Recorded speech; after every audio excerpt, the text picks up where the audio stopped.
ما برای سرور دولت، برای راهبر ولایت، برای تمام حکومتی ها فرزند میشن.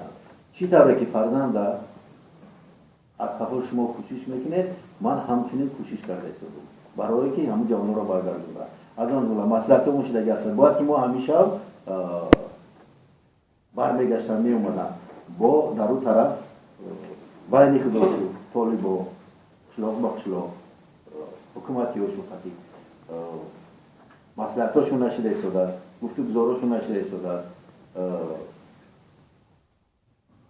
منشو جندال را ایستاده. یکم گفته شنید انجام دادید که گفتید همیشه باید می اومدن.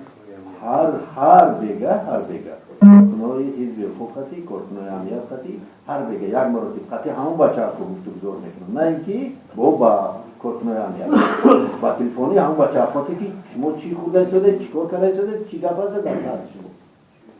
این بچه ها چی میگن؟ چه خلاص میگن؟ محترم رئیس، یگان محترم کماندیر، یگان گپ خبر در بین مونیسه، یگان کس ما را یک آزار هم نداده است، یک پرسش هم نکرده ایستاده. سه وقت خودمون میکرد، خیلی دست رو ما میشویم در هفتهش یک مرتب رفته اینجا در خیلی اونجا در با اون شرایطی که دهی چی هست نیست است، آب هست دست رو ما میشویم و بازی میکنیم، هفتهش هم همونطور رفته. این در نظارتی تمام حکومتی جمهوری هست.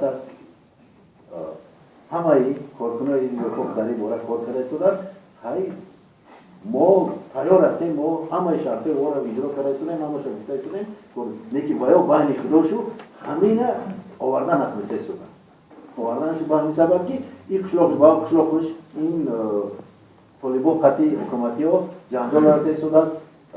اگر به شرطی که حاضر همین پیشترک اگر شما شدید آوازهایی که اومده شدن مدت نزدیک کرد، آوازهاش هر زمان میبیاد، هر شب میبیاد، هر دقیقه میبیاد. باید حالی با هم بین همین خودشو میلون نمیشن که هوا را گرفتن ماده بسپورن که مبادا بین همین یگان واقعا نشده. میبخشید چی شرط گفتن؟ شرط ها گفتید چی شرط ها بود است؟ چی شرطی که مونده ایستادن همون شرط رو ما اجرا کردیم. چی شرط باشه میشه بگید؟ ما مونده داره که بگیریم شما میگن نه امروز پدر رو شما میگیریم امروز پدر رو شما شرطش همین است. گفته گذاری ما همین است که ما را همین فرزندان ما تو سلامت و جو بگیریم. او طالبا یکم چیز میخواهند؟ نمیخوان، یکم چی ما را گفتگی نیستن، یکم چی طلب هم خرج نیستن.